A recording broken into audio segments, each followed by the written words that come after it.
The first games of the EuroLeague Playoffs are in the books. All 4 matchups were played on Tuesday and Wednesday, setting the stage for Game 2 on Thursday and Friday. In this video, we'll take a look back at all the action from the opening round of the playoffs. Game 1, Fenerbahce vs Paris Basketball. The series between the 2nd and 7th seeds, set after the play-in tournament, tipped off in Istanbul, where Fenerbahce managed to secure a win over the visiting Paris basketball team.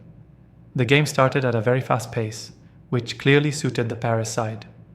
TJ Shorts dictated the rhythm early on with a quick scoring burst and several assists, sparking the offense with explosive dunks and fast-paced plays. Fenerbahce struggled with that tempo but managed to stay in the game with some tough, contested shots. Paris maintained high energy and intensity, but Fener gradually began to adjust and played a smarter, more composed game. By the end of the first and throughout the second quarter, the game leveled out into a tight battle. As the game progressed, the home team slowly took more control. Still, Paris fought back with their trademark style of fast, energetic basketball and even took the lead at one point, leading to a thrilling finish. In the closing moments, Paris stuck to their up-tempo strategy, often shooting early in the shot clock. While this allowed them to score, especially through Nadir Hifi at key moments, it also led to a number of missed opportunities. Fenerbahce, on the other hand, focused on structured possessions and patient play. Ultimately, it was Wade Baldwin who decided the game, hitting a tough mid-range jumper that sealed the win for Fenerbahce.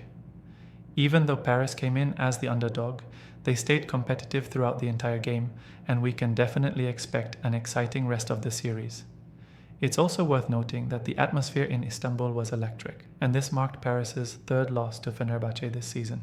Panathinaikos Aktor Athens opened its EuroLeague Playoff at Oka on Tuesday, 22nd April, by clawing past Anadolu Efes Istanbul 87-83 in a game that felt like 2 different stories stitched together.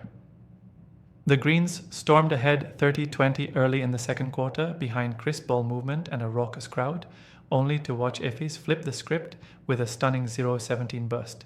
Vincent Poirier muscled in 2 inside buckets, Elijah Bryant and Shane Larkin added transition scores, and Derek Willis caught fire with back-to-back triples.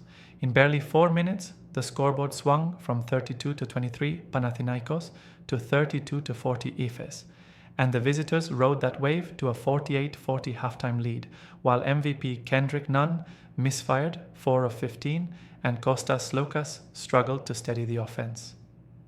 Yet the hosts survived thanks to a career night from Juancho Hernangomez, 20 points, 16 rebounds, that fueled a 12-0 run after Efes had stretched the gap to 55-43. With the game tied entering the 4th, pressure mounted. Larkin and Poirier each missed a crucial free throw. Nunn still found 15 points despite the cold hand, and Jerry and Grant, scoreless until the final minute, buried a corner 3 for 85-80.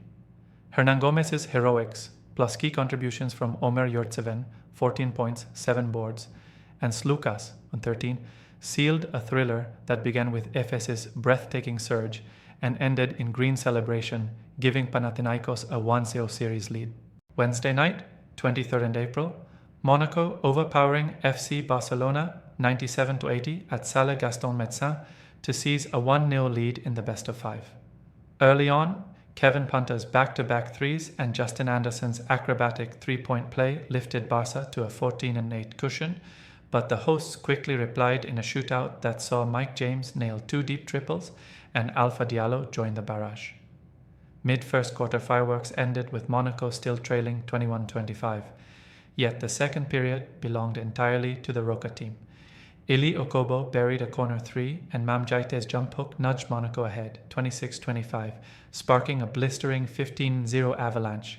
Strazel's free throws, another Okobo bomb, blossom game at the rim, and Daniel Theis' free throws blew the gap open to 41-27 before Barca could blink. Youssoufa Fall briefly stemmed the tide with a 3-point play.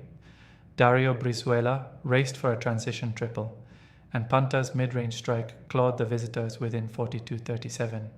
But Jaite's hook and Brizuela's answer merely held the halftime line at 44-42. That was as close as Barcelona would come. James and Theis imposed their will after the break, each finishing with 22 points.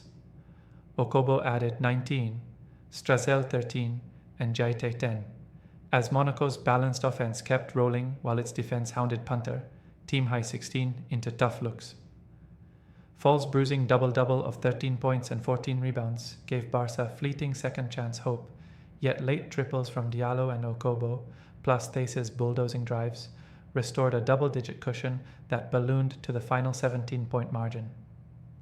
Monaco now carries the momentum and home court into Game 2 on Friday. Olympiacos ruled the night in Piraeus, dictating tempo from the opening tip and never letting Real Madrid breathe during a wire-to-wire 87-72 victory. From the first quarter, the Reds piled on double-digit cushions, at one point stretching the gap past 15, while head coach Chus Mateo, frustrated on the sideline, drew a technical as his team floundered. Real's lone surge midway through the third stanza trimmed the deficit to about 10, but Olympiacos responded instantly with a Vezenkov-led flurry that restored order and kept the crowd at Peace and Friendship Stadium in full voice until the final buzzer. Sasha Vezenkov was everywhere. 23 points, 6 defensive boards, 3 steals, and a game-best performance index rating of 31. Nikola Milutinov owned the glass with 5 offensive rebounds and 8 overall, while Luka Vildoza steered the attack with 5 assists. Mustafa Fall added interior presence and the night's lone block for the hosts. Real's brightest spot was Sergio Llull, whose 16 points matched Vezenkov's early scoring bursts, but his 12 PR told the larger story of Madrid's struggles. Facundo Campazzo matched Vildoza's 5 assists, yet coughed up 5 turnovers, and Usman Garuba's 5 rebounds plus 2 blocks could not tilt the balance. Olympiacos' control was so complete that even when Real landed a punch, the Reds parried and countered, carrying a 1-0 series lead into the next clash. That wraps up our recap of Game 1 in the EuroLeague Playoffs. All 4 home teams defended their courts and took a 1-0 lead, but the series are far from over. Game 2 is coming fast, and we're expecting even more drama and intensity. Make sure to like the video, subscribe for more EuroLeague content, and let us know in the comments who impressed you the most in Game 1. See you in the next one.